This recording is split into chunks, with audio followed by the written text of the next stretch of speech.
이슈앤뷰 돈이 되는 뉴스로 시작합니다. 하이투자증권 스마트 PB센터 이권희 부장과 함께합니다. 안녕하세요. 네, 안녕하세요. 네, 시장의 뜨거운 감자. 주식 양도세 완화 가능성이 다시 올 것인가. 주말 사이에 대통령실의 관계자를 인용한 보도 내용이 주목을 좀 크게 받았죠. 원래는 뭐 여권 관계자에서 대통령실로 용어가 교체되면서 이번에는 좀 바뀔까? 주 초에 나올까? 이런 기대감인데 조금 전에 속보에 따르면 20일 이후 발표 예정이라고 전해지고 있습니다. 여기 있네요. 자, 이 이슈는 어떻게 보세요? 이슈를 떠나서 좀 정부가 엠바고를 잘 지키든가 아니면 확실하게 발표를 하든가 일정을 확실히 줘야지 시장의 변동성을 없앨 텐데 지금 지난주부터 계속 이거 한다 그래서 올라갔다가 또 정부 관계자가 부정해가지고 또 빠지고 이제 이게 지금 계속 반복되고 있죠. 그래서 네. 이건 조금 아니다. 뭐 정책 당국에서는 좀 이런 것들을 좀 신중하게 좀 해주셨으면 좋겠다라고 좀 부탁을 드리고 싶고요. 예. 물론 기면 이제 기고 그쵸. 아니면 아니다. 그쵸. 정확하게 명확한 가이드라인이 나와야 된다. 가이드라인은 정확히 줘야지 이게 투자자들이 헷갈리지 않는데 이미 이제 대주주 요건을 넘어선다고 생각해서 10억 이상 있으신 분들은 또 일부 매도를 했을 수도 있거든요. 예. 그런 분들 입장에서는 또 굉장히 또 황당한 조치가 될 수도 있는 거거든요. 그러니까 이런 것들은 버티신 분들도 꽤 계실 거예요. 그렇죠. 오히려 할 거면 사실은 뭐 12월 초나 11월 정도에 나와야 이제 정확하게 가이드라인이 이제 정확한 정책이 나왔어야 된다고 생각하고 있고요. 일단 뭐 어찌 됐든지 간에 상향으로 가닥을 잡으면서 지금 올해 이제 많이 올랐던 2차전지 관련 종목들이라든지 뭐 특히 최근에 조정을 좀 이런 것들 때문에 많이 받았던 이제 단기에 좀 올해 하반기에 좀 급등했던 종목들이 눌리다가 오늘 다시 급등을 하고 있죠, 다시. 네. 이런 부분들은 긍정적으로 볼 수는 있습니다. 근데 이렇게 또 이제 중간에 물량을 털리거나 이렇게 하셨던 분들은 또 화가 나실 수 있기 때문에 이런 부분들은 좀 명확히 해주셨으면 좋겠고 그것 때문에 오늘 지금 뭐 LS 머티리얼즈부터 시작해서 뭐 이제 오히려 신규 상장 종목들이 더 불을 뿜고 있죠. 급등하고 있죠. 네, 코프로 머티도 그렇고. LS 머티도 그렇고. 여기도 마찬가지로 양도세 걸릴 수 있죠. 12월. 그렇죠. 처음에 이제 공모주로 받으셨다든지 하면 네. 이걸 갖고 있으면 사실은 걸릴 수 있는데 이게 사실 해당되는 분들은 생각보다 많지 않습니다. 제가 증권회사에 있지만 이렇게 뭐 한 종목을 10억 이상 갖고 계신 분들은 생각보다 많지 않고요. 아, 그래요? 많을 것 같죠. 되게 많이 없습니다. 왜냐면은 이제 연초 대비했을 때 종목이 3배, 4배 뛴 종목들도 좀 있잖아요. 그러니까 그런 거면 한 2억 원, 3억 원 투자를 하신 분들이라면 지금 전체 투자자의 1%도 안 된다라고 보시는 게 맞고요. 그걸 여태까지 갖고 계신 분들이 생각보다 많지 않습니다. 그렇군요. 이미 정리했을 가능성이 높다라는 말씀. 그러면 사실은 이거는 뭐 그러니까 심리적인 거죠. 그러니까 이러면 대주주들이 좀 안 팔겠구나라는 것 때문에 팔겠구나라는 것 때문에 이제 사실은 소액주주들이 그거보다 적게 갖고 계신 분들이 오히려 먼저 선제적으로 대응을 하고 안 팔겠구나 하고 안심하고 또 사는 이런 현상이다라고 보시면 되고요. 사실 그런 부분도 간과할 수는 없으니까요. 심리적인 부분. 매해 12월에 개인의 매도 포지션이 반복돼 왔는데 그건 실제적으로 대주주 요건을 회피하고자 하는 물량도 있을 텐데 그 물량 나오기 전에 피해를 볼 수 있으니 빼고 보자라는 그 회피 심리도 사실은 더 있었던 걸로 추정을 할 수 있거든요. 그렇죠. 이제 회피 심리 이런 것도 이제 결국에는 이렇게 이거에 그럼 왜 이렇게 됐냐를 따져 보면 이제 사실은 이제 부자들이 너무 이제 사실 세금을 안 내기 때문에 이거를 어떻게 보면 과세 요건을 좀 강화시킨 거죠. 정확히 얘기하면. 왜냐하면 우리나라는 주식 양도세가 없기 때문에 이제 전 세계적으로 양도세가 없는 나라가 몇 개 없는데 우리나라는 아직은 주식에서 양도세가 없죠. 전 세계적으로 없나요? 거의 다 있습니다. 일본도 그렇군요. 양도세가 있고요, 대만도 있고 주변 국가들 다 있는데 우리나라는 이제 외국인들 투자를 유치하고 자금에 이제 어떻게 보면 기업의 자금을 잘 조달해주기 위해서 양도세 부과를 안 했던 거죠 그동안. 그래서 소액 주주들 뭐 5천만 원 미만은 부과 안 하고 이제 이런 쪽으로 이제 가닥을 잡았는데 그 네. 과정에서 이제 낮춘 거죠, 대주 조건을. 네. 사실 10억이 대주주라고 하는 건 웃기죠. 아파트 한 채 값밖에 안 되는데.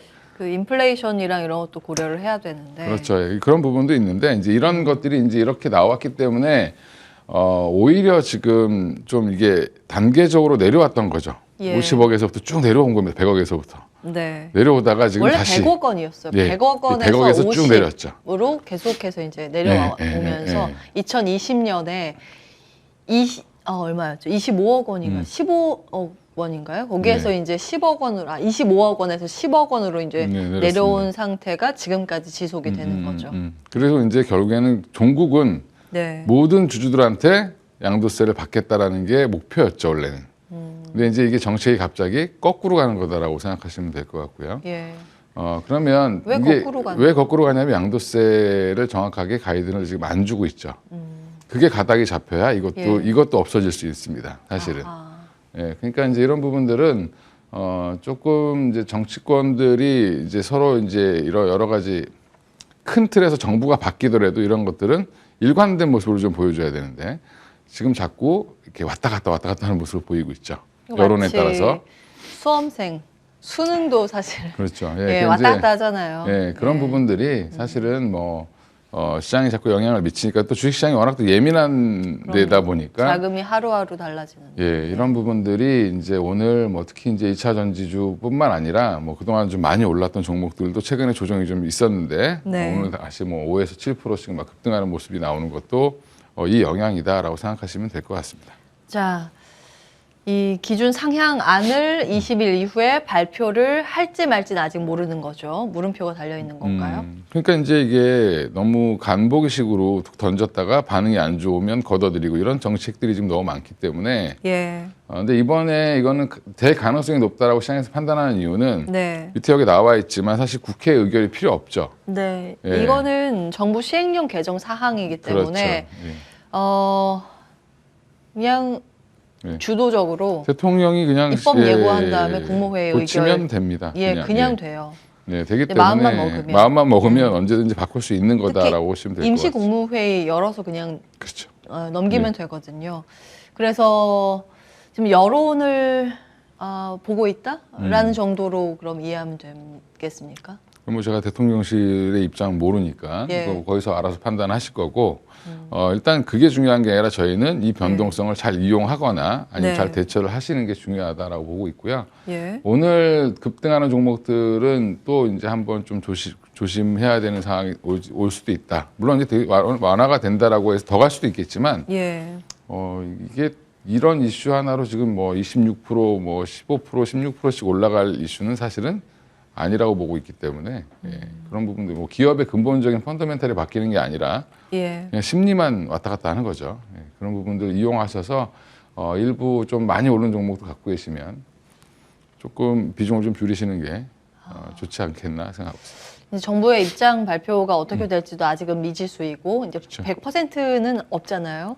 그렇기 때문에 지금 시세가 올라가면 어느 정도는 수익을 확정 지을 필요도 있고 오히려 거꾸로 이게 만약에 통과가 안 된다 그러면 괜히 펀더멘탈과 무관하게 매물 압박으로 급락을 하면 그게 오히려 매수의 기회라는 목소리도 있거든요. 그럴 수 의견 있죠. 어떠세요? 그러니까 지금 갖고 계신 분들은 일단 매도를 조금 하시는 게 낫고 안 갖고 예. 계신 분들은 굳이 지금 따라서 사실 필요는 없다라는 거죠. 네. 예. 다음 화면 한번 보겠습니다. 주식 양도세가 완화되면 웃을 수 있을 만한 종목, 완화가 불발되면 울을 수 있을 만한 종목이 되겠죠. 올해 개인 순매수 상위 종목 중에서 주가 상승률이 높았던 종목, 연초 대비했을 때 주가 상승률이 높았던 종목들, 이 두 가지 팩터를 같이 살펴봤을 때 포스코홀딩스, 포스퓨처엠, 에코프로, BM, LNF 등 2차 전지주가 가장 많았고요. 루닛 그리고 엔터 기업도 있고 포스코 인터내셔널도 있습니다. 오늘 오전에 당잠사에서 개장 전에 체크해드렸던 종목들이고 확실히 이들 특히 이 위에 2차 전지가 굉장히 강한 그쵸. 모습이죠. 자, 그러면 급등을 하면 비중 조절을 하고 괜히 이제 급락하면 매수를 하는 그런 전략 이들 종목에 해당이 될까요? 그렇죠. 뭐 당연히 해당된다고 보시면 되고 오히려 포스코홀딩스나 뭐 퓨처엠 여기 나와 있는 종목들은 네. 펀더멘탈이 있는 종목들이고 루닉 같은 경우는 그렇죠. 성장 가능성이 높은 종목이니까 예. 사실은 그렇게 폭락이 나오거나 하면 사실 충분히 매수 가능 영역이라고 보고 있고요. 네, 여기에 나온 종목 다요. 예, 근데 지금 오히려 이쪽보다는 다른 네. 쪽에서 지금 더 난리죠. 어디요? 오늘은 뭐 LS 신규 상장주가 오히려 더 난리인 거죠. 신규 상장주, 하반기 예, 신규 상장주들. 하반기 신규 상장주, 그러니까 예. 에코프로 머티가 가장 대표적인 종목이고 네. 오히려 에코프로 BM은 오늘 뭐 보합권을 유지하는 거 보면 별로 이거에 영향을 받지 않는 것 같고요. 그러니까 이쪽으로 총량의 법칙이 적용하는지 모르겠지만 에코프로 그룹사 내에서 지금은 수급은 그냥 머티로 다 쏠리는 모습인 것 같습니다. 아하. 오늘 아침에 당잠사에서도 그 말씀을 드렸는데 지금 에코프로 머티리얼즈 같은 경우에는 패시브 이슈가 계속 있거든요. 이번에 코스피 200에 특례 편입이 됐죠. 지난주 금요일 딱 이제 지수 조정 반영이 됐고요. 이미 반영이 됐습니다. 그리고 나서 다음 타겟이 MSCI 2월 지수 변경 가능성이 있더라고요. 그러니까 이게 뭐랑 똑같냐면 그 전에 에코프로랑 똑같은 시나리오로 에코프로. 지금 올리는 거죠. 아하. 예, 그러니까 더 갈 수 있습니다. 근데 에코프로가 결국에는 150만 원을 찍고 확 꺾였듯이 그럴 가능성이 있다라는 부분도 항상 염두를 해두실 필요는 있습니다. 편입이 되면 오히려 세론. 그렇죠. 그런데 이제 기간이 좀 남아있기 때문에 패시브 자금이 정말 이제 무섭거든요. 양날의 검 같은 거예요, 사실은. 그래서 추가적으로 그러면 에코프로 머티리얼즈는 상승 가능성은 있지만 그렇죠. 예. 그러니까 언제 고점을 찍고 내려올지 모른다. 그렇죠. 그게 이제 미지수이기 때문에 이제 뭐 양날의 검이라고 말씀하신 이유가 예. 그 패시브 자금의 성격은 네. 그냥 지수를 추종하기 때문에 생각이 없죠. 그냥 삽니다. 예. 기계적으로 예, 기계적으로 담아야 사기 되는 때문에 비중이 그렇습니다. 있어요. 각 예. 그 IB마다도. 근데 이제 그 물량은 생각보다 크진 않을 텐데 예. 그것 때문에 오히려 개인들의 매수세가 더 많아지는 거죠. 기관 개인들의 매수세, 여러 이제 다른 분들이 추종하는 사람들이 예. 그 기대감으로 매수하면서 서로 가격을 올리는 그런 현상이 나온다라고 보시면 될 것 같습니다. 그래서 요즘 이런 단어가 혹시 들어보셨는지 패낫괴, 못 들어봤습니다. 패시브가 낳은 괴물. 아, 예.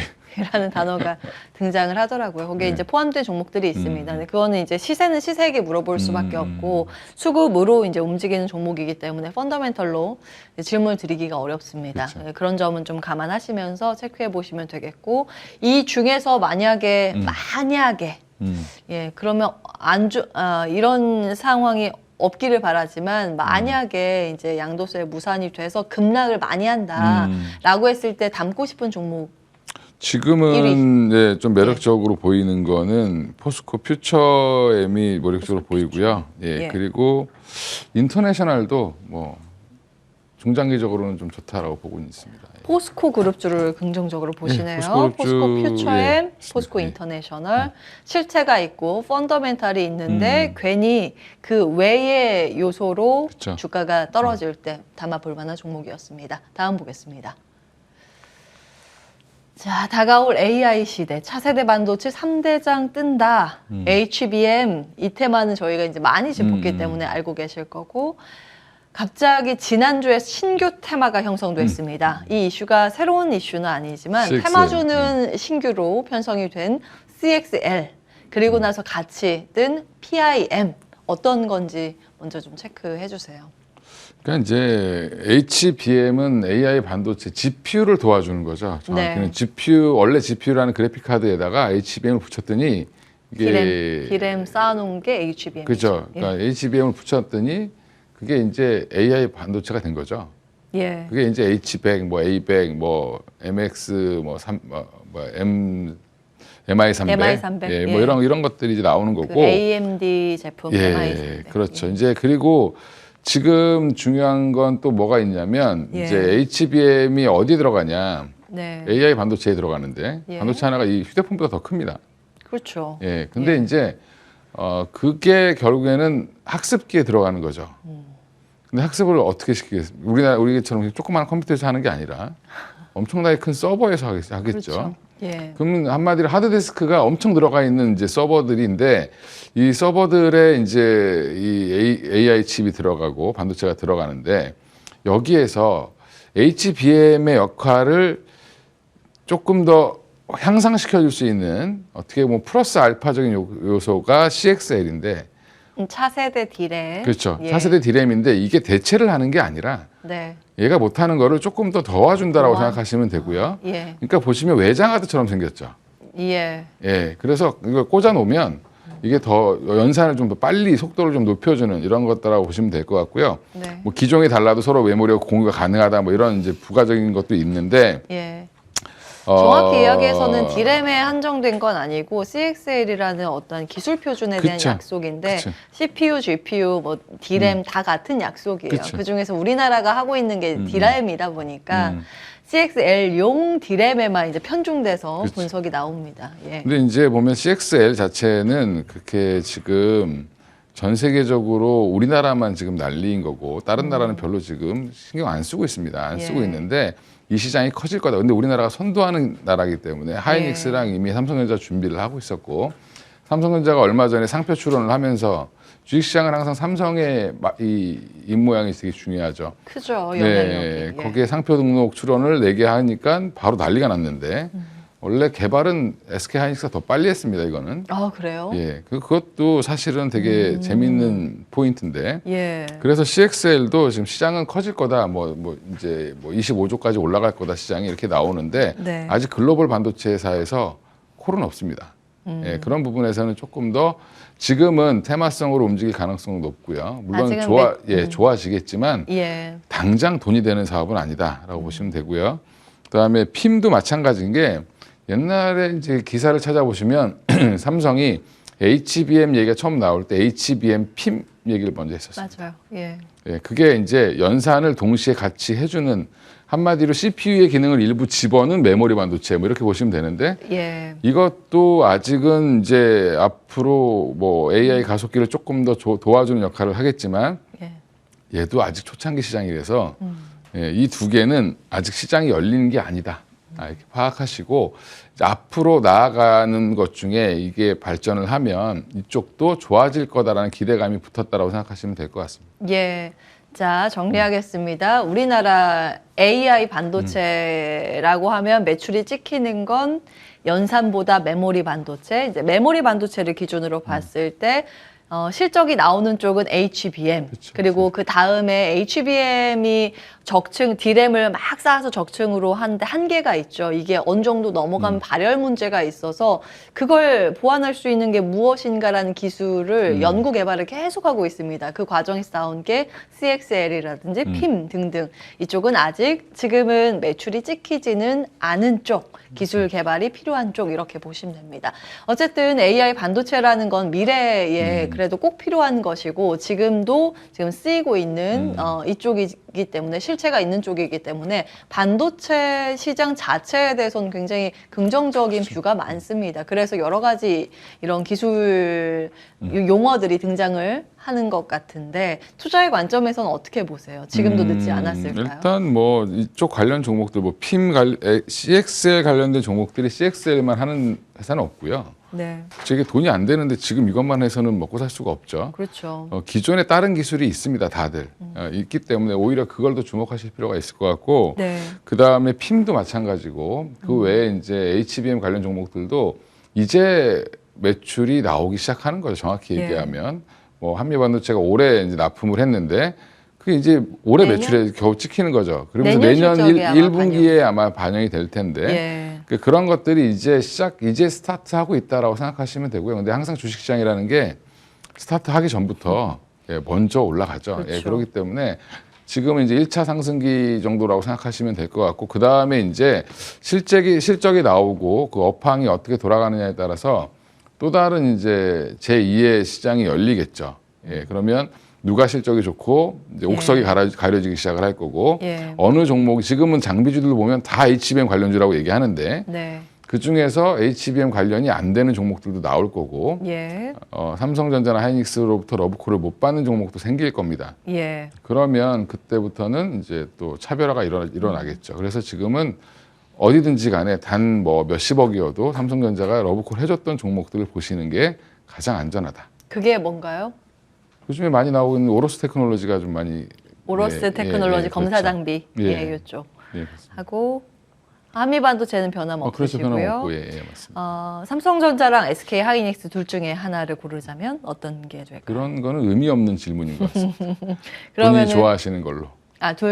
둘 다 추격자를 좋아하시면 삼성전자 사시는 게 맞고, 네. 예, 선도업체를 좋아하시면 하이닉스 사시는 게 맞죠. 취향 따라 여기까지 하겠습니다. 하이투자증권 스마트 PB센터 이권희 부장과 함께했습니다. 말씀 고맙습니다. 네, 감사합니다.